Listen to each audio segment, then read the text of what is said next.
Assalamualaikum warahmatullahi wabarakatuh. Nama saya Ryan Pratama Oktavianto dari kelompok 7 yang beranggotakan Naswa, Kansa, Nida, dan Karal. Dos Dekker adalah mantan asisten residen di Lebak, Banten yang diberhentikan setelah melaporkan Bupati Lebak kepada Residen CP van Kempen dan Gubernur Jenderal A. Doemaer van Twist. Dekker melaporkan sang bupati yang dianggap telah bertindak sewenang-wenang dan melakukan pemerasan terhadap rakyat di luar dugaannya. Kempen melaporkan ke Raat Fat Indi. Dalam salah satu bab novelnya, ia menceritakan kisah Saija diceritakan bahwa Saija kecil menyayangi kerbau miliknya, seperti sahabat sendiri. Sayangnya kebahagiaan itu tak lama, berkali-kali kerbau milik Saija diambil paksa oleh begundal-begundal suruhan Bupati Lebak dan Demang yang masih kemenakan Bupati.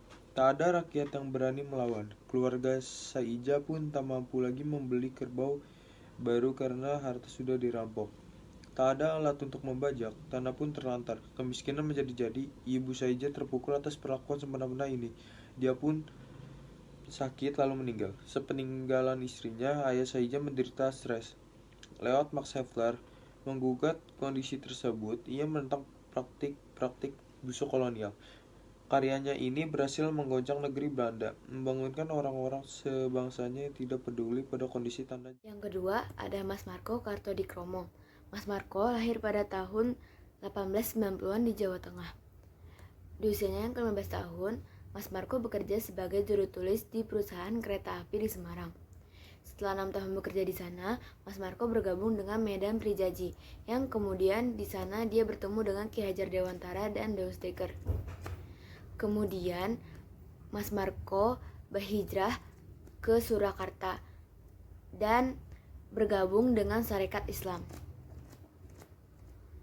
Lalu kemudian ia kembali menggeluti dunia kejurnalisan dan kepenulisan, yang kemudian ia memimpin sebuah majalah yang bernama Donia pada tahun sekitar 1914. Donia sendiri bisa dianggap sebagai wadah para wartawan lokal pertama di Solo. Tulisan-tulisannya di Donia bergerak oleh pemerintah kolonial Hindia Belanda disebut sebagai bacaan liar. Hal ini dikarenakan tulisannya mengandung unsur-unsur untuk pemberontakan. Selain sebagai wartawan, Mas Marco juga menulis novel. Novel yang paling dikenang berjudul Student Hijau, yang pada akhirnya diterbitkan menjadi buku pada tahun 1919. Dalam novel tersebut, Mas Marco menceritakan Hijau. Hijau adalah seorang pemuda dari kalangan priai rendahan yang berhasil meraih prestasi dalam sekolahnya dan bisa melanjutkan belajar ke negeri Belanda. Melalui seluruh kisah di dalam novel itu, Marco memang ingin menunjukkan bahwa martabat bangsa terjajah setara dengan bangsa penjajah. Selain Student Hijau, Mas Marco yang mempunyai novel yang berjudul Rasa Merdeka pada tahun 1924 yang menceritakan seorang pemuda yang selalu berkonflik dengan ayahnya yang dianggap sebagai alat pemerintahan Belanda. Lewat tulisan-tulisannya, ia mengajak untuk membangun kesadaran politik bagi masyarakat lokal untuk kemudian bergerak melawan pemerintahan kolonial dalam solidaritas dan kesetaraan.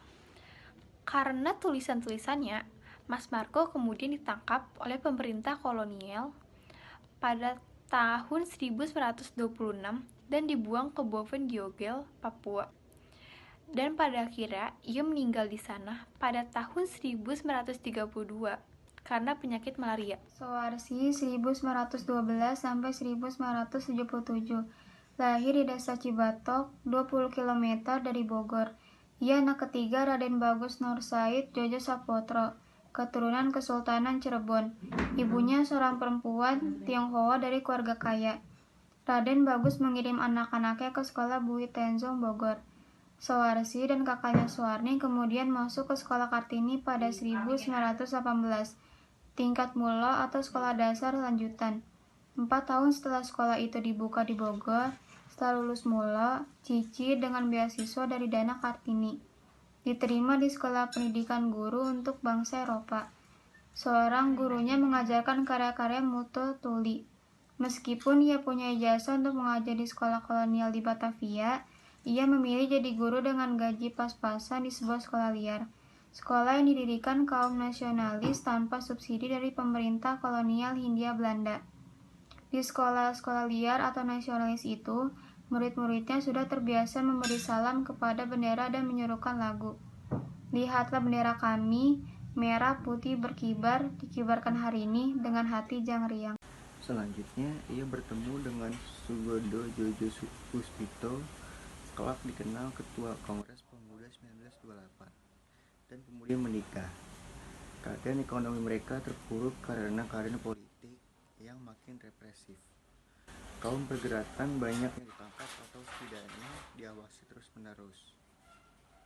Guru-guru sekolah liar harus siap karena sewaktu-waktu mereka bisa didatangi polisi dan dilarang mengajar.